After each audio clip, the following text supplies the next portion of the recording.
Many of you have been asking about this Icy Sting build on stream, so I finally decided it was time to put together a more in-depth build video on it so you guys can take a look and get an idea of what I've been running. As always, before we fully get into today's video, I do just want to say if this video helps you out, or if you just like it, please drop it a like, it really helps me out a lot. And if you want to see more content like this, including more build videos, loot videos, stuff like that, definitely subscribe to the channel so you know when those videos go up. I also stream throughout the week over on Twitch as well as YouTube, so definitely stop by a stream, say hello, lurk, anything like that, we would love to have you. But let's get into today's video. Alright, as always, we will get started with the gear first here. So taking a look at the armor. Now what you're going to find is that this armor is pretty much identical to what I was running in my VGIG build video, with some slight changes. So as you can see, we are still running the 4 pieces of ice harnessing as well as the 4 pieces of rune glass for the ice damage. Still running Nature's Wrath chest piece. Otherwise, we have 3 pieces of the Admiral's set. And then for the pants, that's where we changed it up. So my old pants actually had Pylon Burst on the pants themselves. These actually were going to have Unending Thaw, and then it rolled with Vigor on it, which is fine. There's a lot of dots in the game, so I was fine with that. I would have preferred, maybe Health, Elemental Aversion, something like that. But this is totally fine. It's still a usable perk. So that's what we got for the armor itself. Like I said, really the only difference is going to be the pants. We still have a couple stacks of refreshing, which again, I could try to change these gloves over to something else, but the refreshing honestly is not too bad to have. So that is what we have for the armor. For the weapons, we have the Pillar of Winter Ice Gauntlet. Now, this is an Ice Gauntlet that actually comes with Pylon Burst and Frost Attunement. And then I actually put the refreshing move on it. So I like the extra cooldown reduction. You can definitely put a different perk like Enchanted or Vicious or something like that if you want on it. But I like the extra cooldown reduction alongside with our cooldown reduction from the Ice Gauntlet build itself. But it's kind of up to you as far as what you want to run. And then I do run a Rune Glassed Malachite with the ice damage, so it applies the ticks of Frostburn to it. And this is a named item that you yourself can go out and farm yourself on the map. It's down in Elysian Wilds. We'll show you here. It is going to be down south. And there is a named enemy in this little corner. So I'll zoom out again. So this is where you're going to go. This is Elysian Wilds. You go to the southeast, you'll take this shrine, which is the same shrine you would go for the chest run down there, but instead of following the chest run, you go the other way, and then you will go up some stairs, and right over here is where you'll farm it. So one named enemy that'll drop it, so you can definitely go and farm that. It's a great ice gauntlet to have, and has worked really, really well for me. But like I said, definitely for that third perk, kind of decide what you want on it, but the refreshing move works really, really well for myself. And then, of course, we are running Scorpion Sting to go with it, which has been an absolute blast. And on my Scorpion Sting, I really only use it for PvP. I don't find that the pull and all that is really that useful for the PvE side of things. So I did put Penetrating Backstab, which helps both with my sweep with the coup de grace, as well as the just kind of like light and heavy attacks of trying to chase someone, typically going for more light attacks, but it works really, really well. If someone tries to run away, you do a little extra damage to them just because you get that 27% armor pen. So that's what we got for the weapons. For the jewelry, this is the same jewelry that I've been wearing for my Ice Gauntlet build. Still running the Thrust Protection Amulet because I absolutely love having that Thrust Protection. Being that there are still a lot of muskets, a lot of spears, rapiers, stuff like that. So it does cut down that damage quite a bit. For the ring, still having the hardy ice damage with the crippling, and the nice thing with the crippling is that actually does apply to our slow with our spear as well. So with our light attacks, we can actually apply the slow, and then obviously with the ice, we also have the slow. So having the crippling on the ring, I really, really do like. I've ran it for a while now, and it's worked really, really well for me. For the earring, I'm rocking the Mammoth's Revenge, so I have the Healthy Toast, Refreshing Toast, and Nimble. Works really well. Obviously, as a mage, I'm using a lot more mana pots, so getting a little extra healing isn't that bad. You could definitely try to go for something different as far as your earring goes. I know I switch my earrings around sometimes, but this one's been working really well for this build, so I've just kind of stuck with it. As for the Heart Rune, currently I have Bile Bomb on, but I've also been playing around with the Cannon Blast. because you can actually use your Scorpion Sting and then Cannon Blast into it. So play around with your Heart Runes though. There's a lot of really good ones with this. You could run Vines, you could run even Dark Ascent. Really, any of the Heart Runes that you enjoy work pretty well in this build.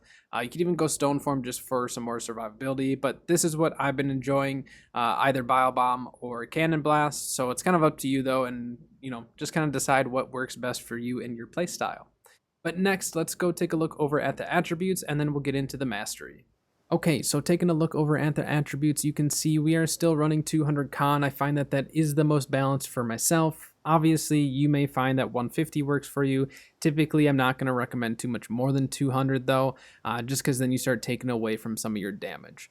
But from there, I am currently running 25 strength, which does give us the 5% light attack damage. So with our spear, when we're kind of chasing someone, if they, get scorpion stung, start running, our light attacks when we're staying on them are going to do just a little bit more damage. And then the rest of that's going to go into int. So it's kind of up to you. You can definitely run full int and not even bother with the strength, and your damage output will be just fine with both weapons.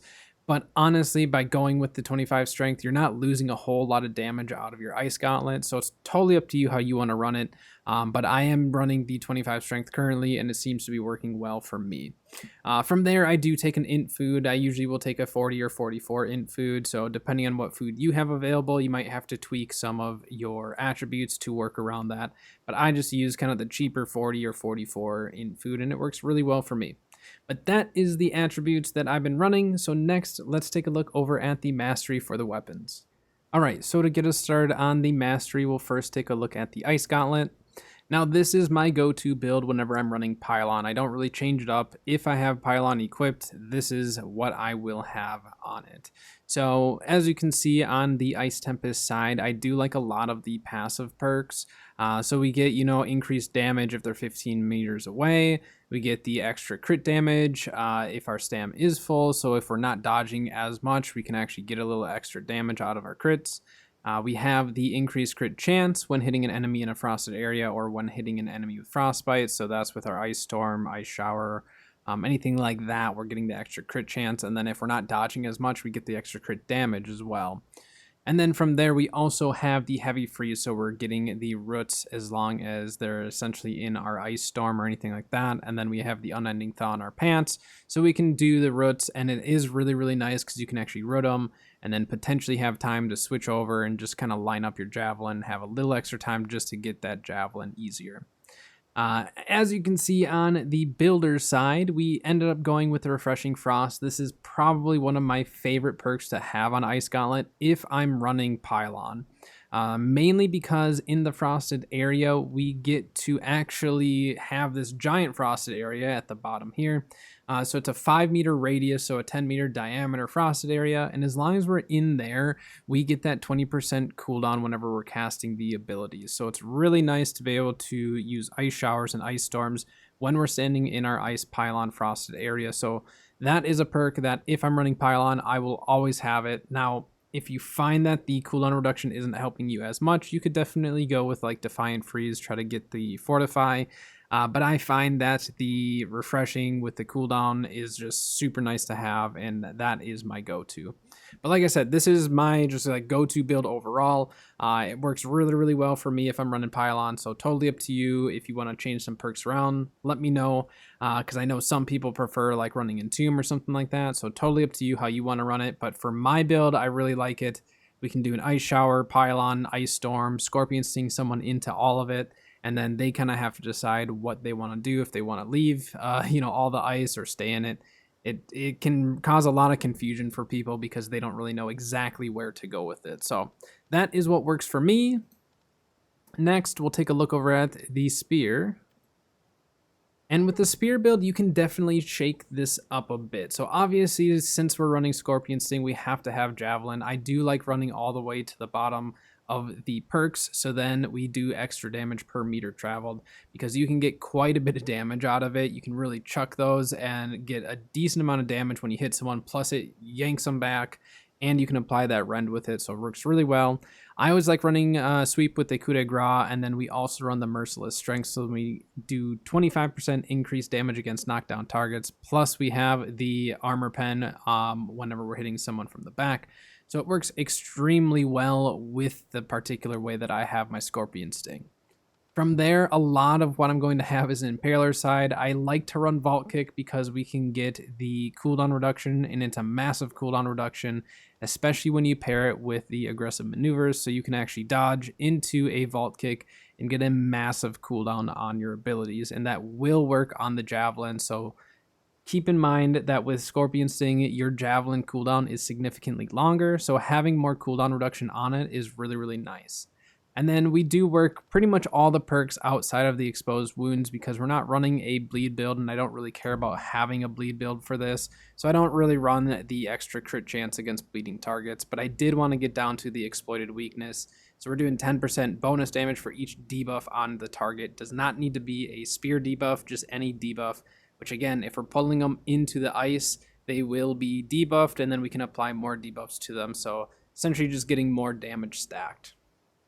So from there, like I said, though, you can change this build up.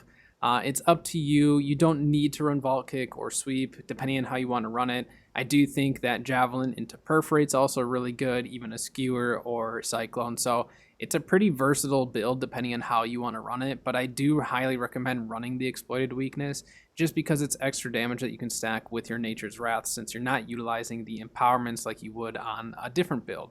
So kind of up to you though. It's been working really, really well for me. And then the other one that I do highly recommend is the Crippling Jabs because we get the extra slow if they're below 30%. So if you start light attacking someone and they're below 30, you're just going to kind of keep them slowed. Plus we have that Crippling Ring on top of it, so you get extra slow on top. So, or not extra slow, but extra duration to that slow on top. So it works really, really well. I do like this build quite a bit. It's been working great for me. But like I said, if you need to change something or just like shake it up with a different perk like Perforate or anything, let me know down in the comments if it's been working for you, and maybe I'll try it out and see if it kind of matches my play style. But next, I do have some gameplay of the build in action, so definitely enjoy some gameplay of the Icy Sting build.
This build has been an absolute blast. It's not necessarily the highest damage output, but the utility is amazing and extremely entertaining to get those big javelin pulls.